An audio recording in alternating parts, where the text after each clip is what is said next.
regarder quelques passages dans le livre de 1 Samuel. Nous allons voir comment le Seigneur a balisé le terrain pour que David fasse le chemin que le Seigneur a tracé pour lui.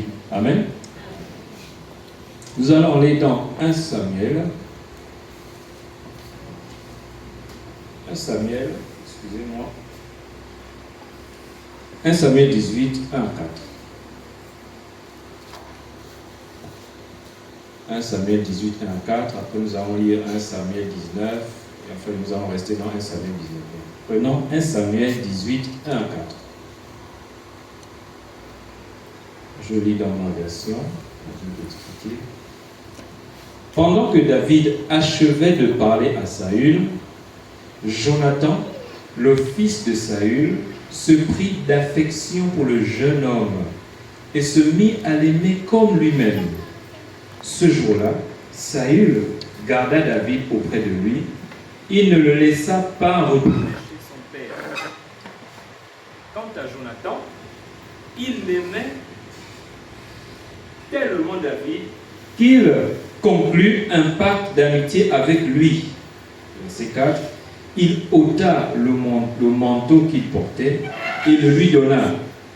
Il lui offrit également des habits militaires et même son épée, son arc et son ceinturon. Amen. David vient de terrasser le grand Goliath. Et pendant qu'il était en train de terrasser Goliath, Jonathan était là, le fils du roi Saül. Tous les Israélites étaient en train de trembler devant ce costaud Philistin. Et puis David arrive, il fait ce qu'il va faire. Après que son père l'ait envoyé prendre les nouvelles de ses frères, le déclenchement du projet de Dieu, il arrive, il fait ce pourquoi il est venu en réalité. Et puis, Jonathan est là, il regarde, il se prend d'affection, il l'aime comme son âme, David. Il ne savait pas, en fait. Je vais laisser le micro là. Il ne savait pas, en fait, pourquoi, quel est cet amour-là qui est arrivé là, à cet instant-là, pour aimer David comme son âme.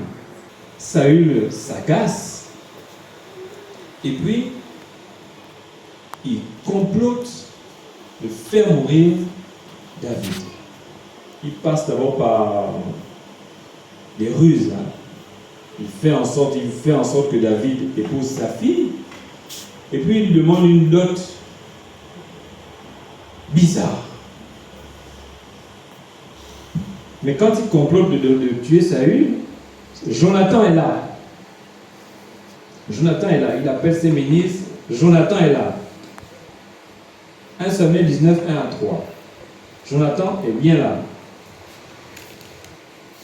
Saül informa son fils Jonathan et tous ses ministres de son intention de faire mourir David.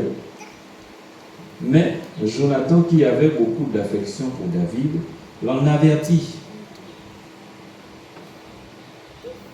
Saül, mon père, a l'intention de te faire mourir, dit-il. Sois sur tes gardes. Demain matin,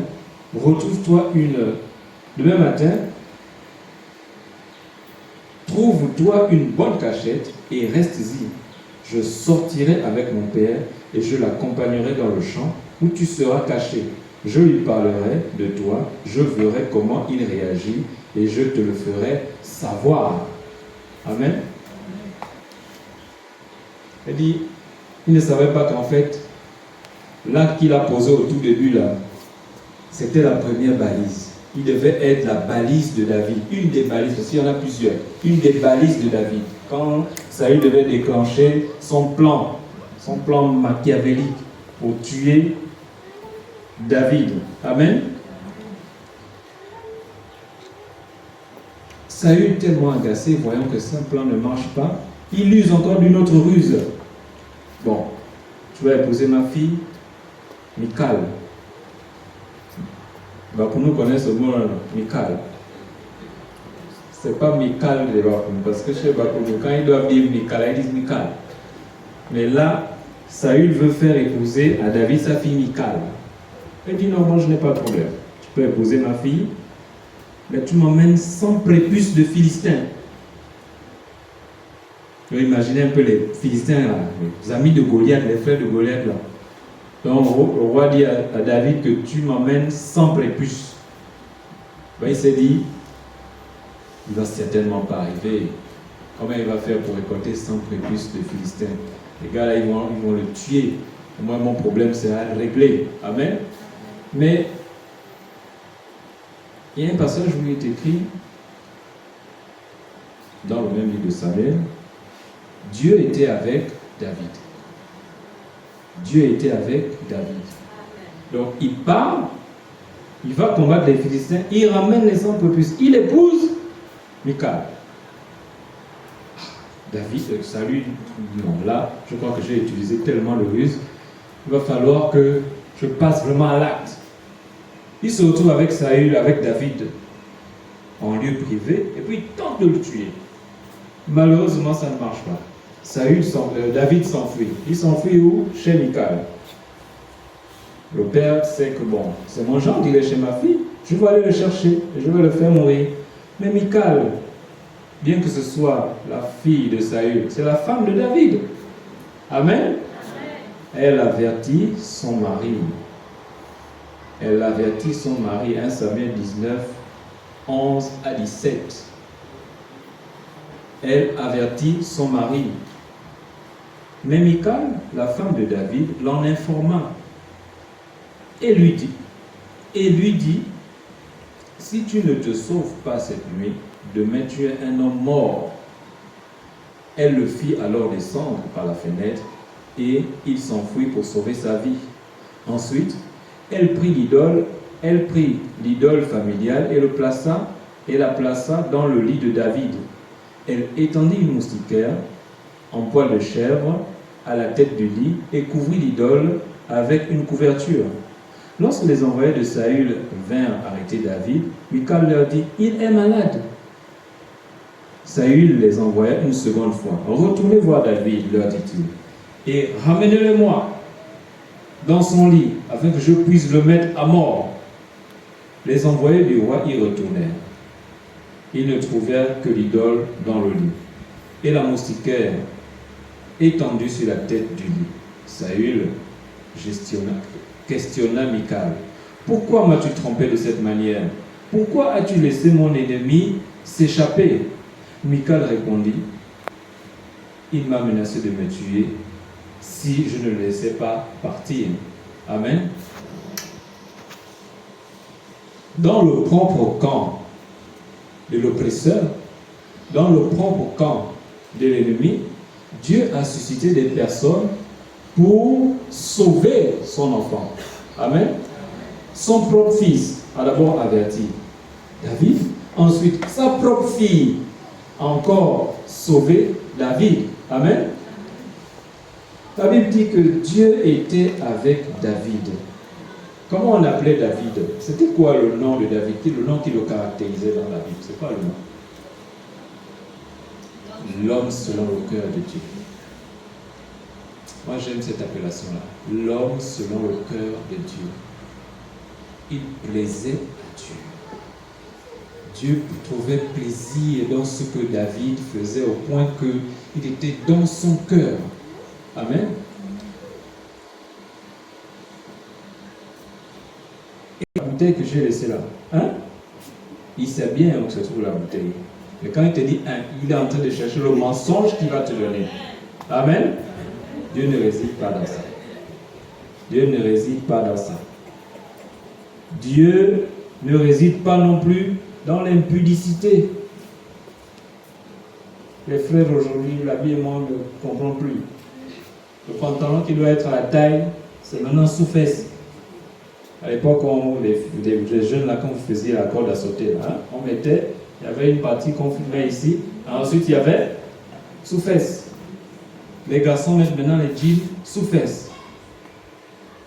C'est maintenant le caleçon qui doit être visible à des kilomètres. Le pantalon, lui, il est sous-fesse. Alléluia. Est-ce que Dieu réside dans ça? Les sœurs, l'habillement est à refaire. Ça gêne même les sœurs comme vous. Ça gêne encore plus les frères. Est-ce que Dieu est dedans? Dieu ne réside pas là-dedans. Il ne réside pas non plus dans la sorcellerie. Il ne réside pas non plus dans la cupidité, l'ivrognerie, l'amour de l'argent. Tu vas tout faire parce que tu aimes l'argent. Même tu sais que Dieu n'aime pas ça. Parce que tu vois l'argent, tu suis l'argent. Amen. David n'était pas ce genre de serviteur. Amen. Il plaisait à Dieu. Son comportement était, j'ai envie de dire, un parfum de bonne odeur dans les narines du Seigneur. Et donc, il ne pouvait pas mourir. Il ne pouvait pas mourir. Dieu positionnait des personnes autour de lui pour empêcher que l'ennemi ne vienne le sortir du chemin balisé. Amen. Vous voyez, il a d'abord voulu le tuer. Il a fait le plan avec ses ministres et son fils. Le fils l'a aidé. Ensuite, la fille l'a aidé. Vous voyez l'acharnement que Saül a pour faire mourir impérativement David. C'est comme ça que le diable fait. Il connaît, hein? Il sait que la sœur qui est là, quand je la regarde, elle a une étoile qui brille là. Le Seigneur a déposé quelque chose de particulier. Et quand dans 2 ans, selon les plans du Seigneur, voilà le trésor qu'elle aura, qu'elle sera devenue. Et qu'est-ce qu'il fait? Lui aussi met en place son plan. Il dit, bon, la sœur là, c'est vrai qu'elle sert le Seigneur, mais avant, elle aimait par exemple les unités. Elle aime trop les unités. Celle-ci n'a pas les unités. Elle n'est pas tranquille. Donc, moi je vais passer, bon, pas moi, lui, il va passer par une situation qui va faire miroiter les unités à la sœur, parce qu'elle aime trop les unités.